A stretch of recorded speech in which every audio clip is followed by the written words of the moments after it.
छठ पूजा का व्रत बेहद पवित्र और कठिन माना जाता है। धार्मिक मान्यता है कि इस व्रत का पालन करने से सूर्य देव और छठी मैया की असीम कृपा प्राप्त होती है।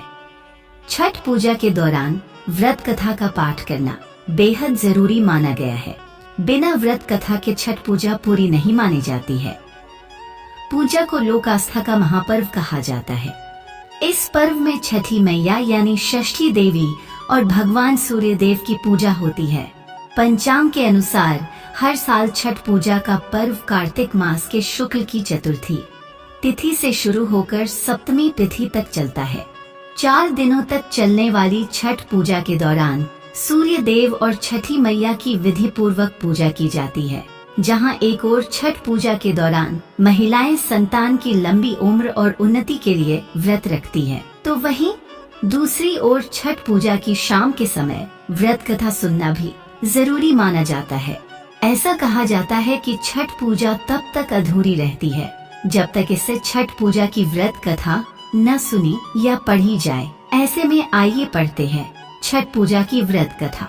छठ पूजा से एक पौराणिक कथा राजा प्रियव्रत से जुड़ी मिलती है। इस पौराणिक कथा के अनुसार प्रियव्रत नामक एक राजा हुआ करते थे। राजा और उनकी मालिनी पत्नी हमेशा दुखी रहते थे क्योंकि उनकी कोई संतान नहीं थी। उन्होंने संतान प्राप्ति के लिए कई उपाय किए लेकिन नतीजा कुछ न निकला। एक बार संतान प्राप्ति की कामना के लिए राजा प्रियव्रत और उनकी पत्नी महर्षि कश्यप के पास गए और कहा कि हे महर्षि, हमें संतान प्राप्ति का कोई उपाय बताइए। उनका दुख सुन महर्षि कश्यप ने संतान प्राप्ति के लिए राजा के यहाँ यज्ञ का आयोजन करवाया। महर्षि कश्यप ने यज्ञ आहुति के लिए बनाई गई खीर को प्रियव्रत की पत्नी मालिनी को खाने के लिए कहा। राजा ने अपनी पत्नी को वो खीर खिला दी और खीर के प्रभाव से राजा की पत्नी गर्भवती हो गई। फिर 9 महीने बाद रानी को पुत्र लेकिन वह मृत पैदा हुआ। यह देख राजा और उनकी पत्नी और ज्यादा दुखी हो गए। इसके बाद राजा प्रियव्रत अपने मृत पुत्र को लेकर श्मशान गए और पुत्र वियोग में प्राण त्यागने का प्रयास करने लगे। उसी समय श्मशान में देवी प्रकट हुई। देवी ने राजा प्रियव्रत से कहा, मैं ब्रह्मा की पुत्री देवसेना हूँ। सृष्टि की मूल प्रवृत्ति के छठे अंश से उत्पन्न होने के कारण मैं षष्ठी कहलाती हूँ। तुम किस लिए परेशान हो मुझे बताओ। राजा ने सारी कहानी बताई।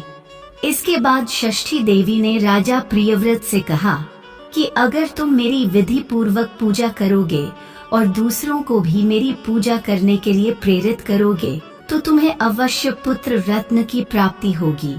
राजा ने देवी के कहे अनुसार कार्तिक शुक्ल की षष्ठी तिथि को व्रत रखकर देवी षष्ठी की विधि विधान से पूजा की और बाकी लोगों को भी षष्ठी देवी की पूजा करने के लिए प्रेरित किया।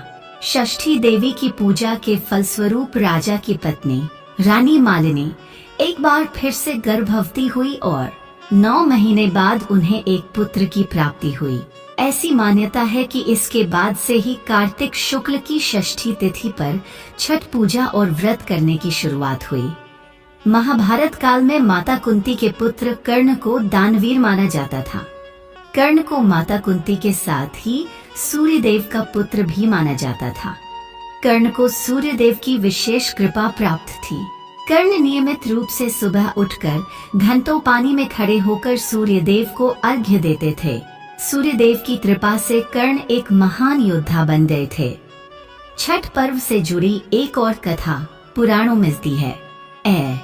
इस कथा के अनुसार महाभारत काल में जब पांडव जुए में अपना सारा राजपाट हार गए थे तब द्रौपदी ने छठ व्रत रखा था।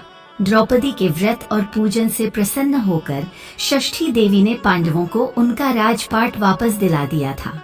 जय छठी मैया, जय सूर्य देव।